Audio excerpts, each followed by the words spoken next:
Karanas ng karumal-dumal na self-torture po na utos po ni Pastor Kibuloy. Lahat kayo, ang gagawin nyo, iuntog nyo ang ulo nyo sa pader.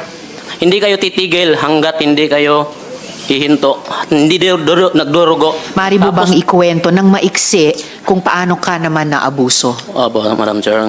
Good afternoon sa lahat. By the way, ako pala si Joar Limba and Iki alias Jerome. Ako po isang full-time worker sa under po ng logistic department na wala ibang ginagawa, magtinda, mag-solicit sa lahat ng Metro Manila at buong NCR. Ako po diniretso ko lang po kasi na ano ko na po ba, di ba? Opo. Yung ano na lang, nakaranas po ako ng karumal-dumal na ano sa loob ng compound ng Kingdom of Jesus Christ. Doon po sa Baliches sa Oyo, Quezon City. Ako po ay nakaranas ng karumal-dumal na self-torture po na utos po ni Pastor Kibuloy. Sa kasalanan pong nanood lang po ako ng sine at saka nagka-girlfriend na tagalabas. Ang sabi niya po sa amin, true calling po yun, hook up po ang tawag noon. Sabi niya sa amin na lahat. Years old, nagulat ako. Mama, hindi na ako mag-aral. Kasi babalik na ang Panginoon. Tapos si Pastor Kibuloy mag-glorified na. So nagulat ako kasi Kayo, ang gagawin nyo, iuntog nyo ang ulo nyo sa pader. Hindi kayo titigil hanggat hindi kayo hihinto. Hindi nagdurugo. Tapos po, suntok namin yung kamay namin. Hindi kami titigil hanggat hindi magdurugo. Tapos, mayroon pa nga ako mga katibayan dito, Madam Chair, na sa kamay ko, may mga pati dito sa noo ko. Then that time, meron ding nagdala sila ng yung mga dinikdik na sili. Tapos, pinapalagay sa amin, sa aming mata, bibig, at buong ari namin. At pagkatapos nun, hindi namin alam kung anong mangyari sa amin. Sabi na lang sa sarili namin kasi faithful pa kami ni Kibuloy nun para sa ama to. Sabi na lang, sabi ng kasamaan ko sa isa doon, hindi na pala langit to, impyerno na pala to. Yun ang sabi ng kasamaan ko noon that time. That time, hindi pa nakontinto. Pagkatapos, after 2 weeks ata, dinala pa kami sa doon sa Guadalupe. Pinatrabaho kami ng walang permit, yung building niya, yung ginagawa niya ngayong SMNI. Kami pinakauna nagtrabaho doon. Tapos binigyan lang kami ng 2 damit. Yun lang, palitan lang. Trabaho kami noon, 2 buwan yata kami nagtrabaho doon. Doon, pagtatrabaho namin, para sa ama din. Yung ginagawa namin kasi para sa ama, nagdadalangin din kami. But that time, was time na sa katagalan namin magtrabaho doon, naisipan namin parang hindi na yata tama to Di ba? Patatrabuhain ka na walang permit, tapos bawal kami magtrabaho ng umaga kasi bawal nga, kasi walang permit. Gabi kami, madaling araw, hanggang umaga, alas 6 kami magtrabaho. Lahat ng mga kwarto doon sa building na yun, binabar daw namin, ginagamitan namin ng hammer. Yun lang ginagawa namin. Ilang taon yun, ay ilang buwan. Kaya pagkatapos noon, naisipan namin siguro na nag-isipan namin na tumakas na lang. Wala kaming pira noon that time, di ba? Wala kaming damit. Tudes lang, di ba? Ang ginawa namin, meron kami nakukuha ng mga doon, mga bakal, Madam Chair. Mga bakal, tapos meron kaming doon kaibigan sa labas kasi hindi kami makalabas kasi meron kaming gwardiya, 2 may mga armado Mga Armalite pa yung mga baril. Wow, long arms. Naka-uniform pa na task force, Davao that time yun. Task Force Davao sa Guadalupe, sa Makati? Opo. Pagpanis din namin doon sa Oyo, meron din mga 2 armado din. May mga baril din. Hindi kami makalaban. Kaya para sa ama na lang yung ginagawa namin, yung punishment namin. Hindi ako makapaniwala yung ganun na yung punishment namin At paano mo nakumpirma na si Kibuloy mismo ang nagpapayag or nagpagawa ng ganong torture sa inyo, yung paguntog ng ulo, pagsuntok ng kamay, paglagay ng sili sa sensitibong parte ng katawan? Siya po talaga nagsabi kasi that time nasa Amerika siya noon. Kapag kasi that time noon, yun, MOB, month of blessing niya noon Tapos lumit yata yung kita, kaya galit na galit siya. Kahit minor lang yung kasalanan namin, yun na yung for the first, hindi kami kapaniwala, yun yung sinabi niya na bakit ganun yung punishment namin. Kasi kadalasan yung punishment namin yung sinasabi natin, yung fasting lang, or palo sa puwit, di ba? Hindi yung naisip namin para naman to fraternity, di ba? Pag ganun. That time, tinawag kami lahat, pinaakyat kami sa taas. Lahat ng may mga kasalanan, Madam Chair, pinaharap doon sa sa altar. Tapos tumawag si Kibuloy through calling, hook up, tapos yung cellphone tawag siya, tapos kinokonek sa speaker para marinig namin lahat. Tapos binabanggit nila yung lahat ng mga kasalanan namin isa-isa. May naglalaro lang ng Dota. Kung sa akin nanligaw lang ako tapos nanood ng sine. Samantala sila nanonood pala sila ng sine sa Amerika every day. Di ba? Sabi ni Ate Gingging. Oo. So, narinig nyo talaga siya, yung boses niya na mag-utos ng palagi ganyang yan, mga Madam Chair, kasi torture. hindi na bago palagi. Kasi palagi din ako na-hook up niya dati see. kapag nakakasuntok ako ng guard sa mall, kapag nagtitinda ako, kasi nagagalit ako eh. Nagagalit ako sa mall kapag nahuhuli ako, tapos sasabihin ng guard, Kibuloy yan, siyempre. Magpakamatayan kami para sa kanya, di ba? Ihanda namin, buwis namin ng buhay para sa kanya. Ayaw namin, kasi yun ang utos namin, hindi dapat si Kibuloy. Hindi siya masali sa anong ginagawa namin na paghahanap ng pera. Di ba? At tama ba, Sir Joar, yung balita namin na pagkatapos lumabas yung video testimony mo nung sa nakaraang hearing, ay kinasing yung maliit mong karinderya? Opo, meron kasi. Tinanong ko po yung may-ari ng... Hindi to kasi pagkatapos hindi na ako umuwi doon kasi natakot na ako eh. Tinawagan ko yun yung may-ari ng inaupahan ko doon sa karinderya ko. Sabi sa akin, huwag ka muna po umuwi dito kasi mayroong mga tao dito nagpipicture. Tapos naghahanap saan daw ako. Kaya hindi na ako umuwi. So, Yun lang, takot hinanap na ka ako. by name? Oo, yun lang. Pero hindi ko naman sabi kung sila yun. Okay. Okay, salamat kayo. Thank you Salamat, po, Madam Sir Chair. Joar. At ngayon gusto ko rin matanong si Ms. Jocelyn Mondehar. Ms. Jocelyn, tama ba na yung anak mong minor ay dating miyembro ng KOJC? Yes po, Madam Chair.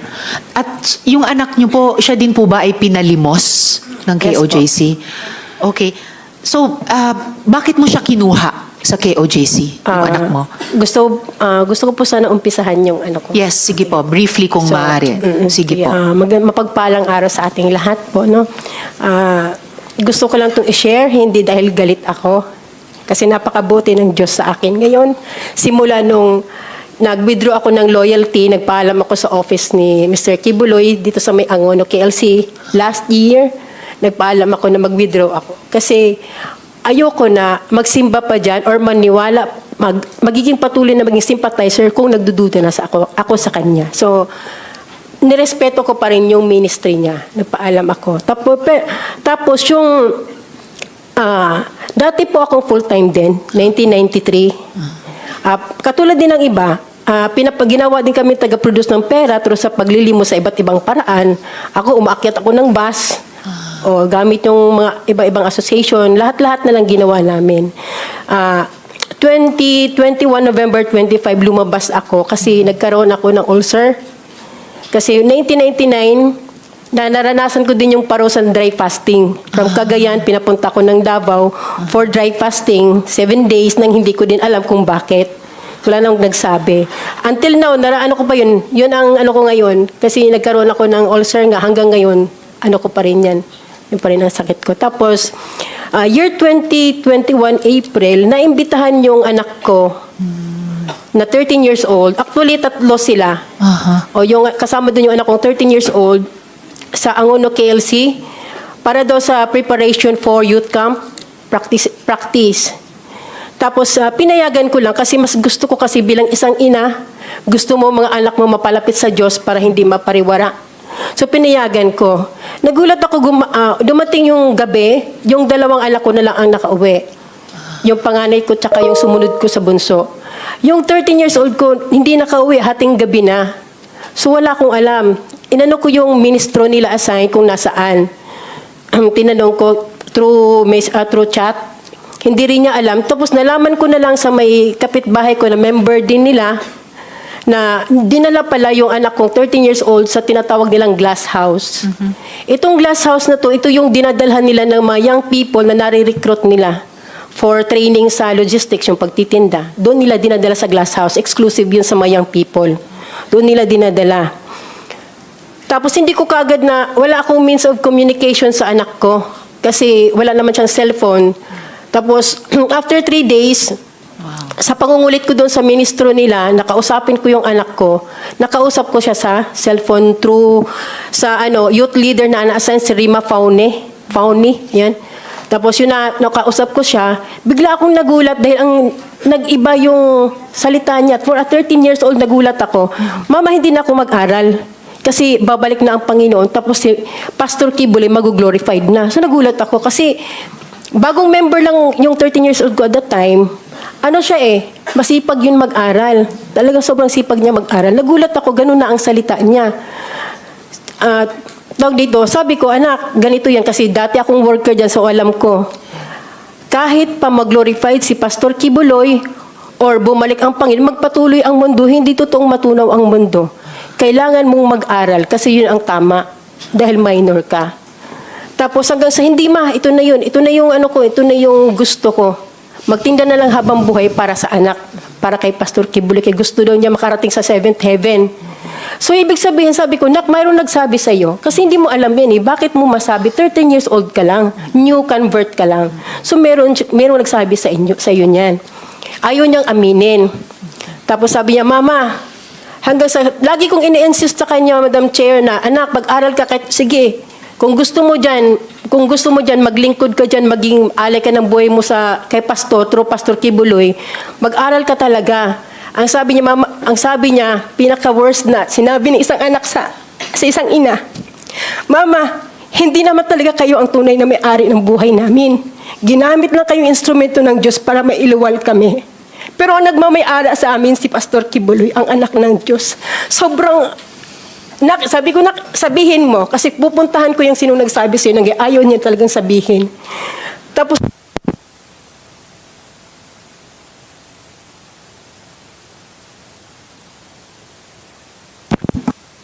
Ayun, okay na. Actually, Miss Jocelyn, talagang, sa puntong yan talagang napakasakit marinig at nakakabahala sa isang ina. Pero baka senyales din ito na kailangan din natin pagkatapos nyo ngayon, marinig si Mr. Kibuloy at marinig si na General Torre bago lalong sumama yung panahon. So, sige. kung maaari ko kayong pasalamatan sa punto pong ito, Ma'am, pero kung mayroong pang mga tanong, mamaya please stay on. pwedeng last na inanong ko na lang Sige po, patuloy sige po, Miss Jocelyn. Kasi dito po nagpatuloy na siya doon. Tapos dahil sa ko na ipag-aralin siya, dito ang pinakamalaking problema, ma'am, dahil pineke nila yung pag-aaral ng anak ko. Kinuha nila yung report card, previous report card ng anak ko ng grade 8. Tapos PSD, kunyari in-enroll nila.